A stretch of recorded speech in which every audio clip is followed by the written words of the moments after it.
Shri Roy Kannanchira CMA കൊച്ചേട്ടൻ എഴുതിയ അഹിംസയുടെ ആൾരൂപമായ ഗാന്ധി.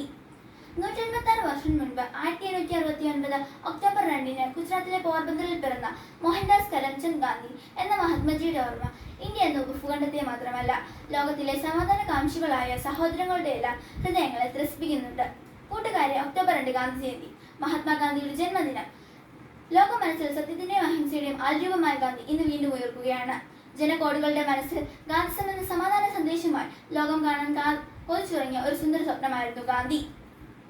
രാജ്ഭരണം ആഭരണമണിയിച്ച ഇന്ത്യയുടെ ചരിത്രത്തിൽ നാട്ടുരാജ്യങ്ങളുടെ കലഹങ്ങൾക്കിടയിലൂടെ വ്യവസായ കണ്ണുമായി നുഴഞ്ഞു കയറിയ വിദേശ ശക്തികളെ തുരത്താൻ പിറവിയെടുത്ത പ്രവാചക ജന്മമാണ് ഗാന്ധി. നിങ്ങളെ ഞാൻ അക്രമം പഠിപ്പിക്കുകയില്ല, കാരണം അതിൽ ഞാൻ വിശ്വസിക്കുന്നില്ല.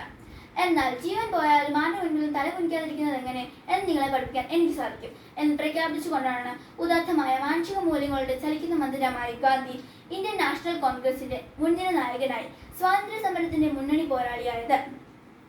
ഹിന്ദുവിസവും ജൈനിസവും ക്രിസ്തീയതയും ഏറെ സ്വാധീനം ചെലുത്തിയ ഗാന്ധി മനസ്സിൽ ഭഗവത്ഗീതയും വിശുദ്ധ ബൈബിളിലെ അഷ്ടഭാഗങ്ങളും ദേവസ്വരമായി. ഒരാൾ ചിന്തിക്കുന്നതും പറയുന്നതും ചെയ്യുന്നതും ഒന്നാകുമ്പോഴാണ് യഥാർത്ഥ സന്തോഷം അയാൾ അറിയുന്നത് എന്ന് അദ്ദേഹം തിരിച്ചറിഞ്ഞു. മറ്റുള്ളവർക്ക് സേവനം ചെയ്തത് സ്വയം നഷ്ടപ്പെടുമ്പോഴാണ് നിങ്ങൾ നിങ്ങളെ തിരിച്ചറിയുന്നത് എന്ന ഗാന്ധി സൂക്തം അദ്ദേഹത്തിന്റെ ഹൃദയത്തിൽ നിന്ന് ഊർന്നു വീണതാണ്. ഭാരതത്തിന്റെ ഭാവവും രാഗവും താളവും തന്റെ ഉപവാസത്തിലും പ്രാർത്ഥനയിലും സത്യാഗ്രഹത്തിലും വെളിപ്പെടുത്തിയ ഗാന്ധിജിക്ക് ധാരാളം ശിഷ്യഗണങ്ങൾ ഉണ്ടായി. ആചാര്യ വിനോബ ഭാവെ, സർദാർ വല്ലഭായ് പട്ടേൽ, മീര ബഹൻ, CF ആൻഡ്രൂസ്, നർഹരി പരീഖ്, രവിശങ്കർ വ്യാസ്, ഖാൻ അബ്ദുൽ ഗാഫർ ഖാൻ തുടങ്ങിയ പ്രമുഖർ ഗാന്ധിസത്തിന്റെ അധ്യാപകരായപ്പോൾ ഗാന്ധിജി കാലം രുചിച്ചേർന്ന ഇന്ത്യയുടെ ഉപരസമായി. ഗാന്ധി ജയന്തി നമുക്ക് സേവന ദിനമാണ്. മുൻപിത് സേവന വാരമായിരുന്നു. ക്ലാസ്സിലെയും മുറ്റത്തെയും കടലാസ് നീക്കിയും പുല്ല് പറിച്ചും കല്ല് പറിക്കിയും മാത്രം നമ്മൾ ഈ ദിവസം ആചരിക്കരുത്. ഭാരതീയന്റെ സാമൂഹ്യ വളർച്ചയുടെ വഴിയിൽ തടസ്സമായി കിടക്കുന്ന എല്ലാ ചിത്രവാസനകളുടെയും മാലിന്യങ്ങൾ നമുക്ക് തൂത്തെറിയാൻ കഴിയണം.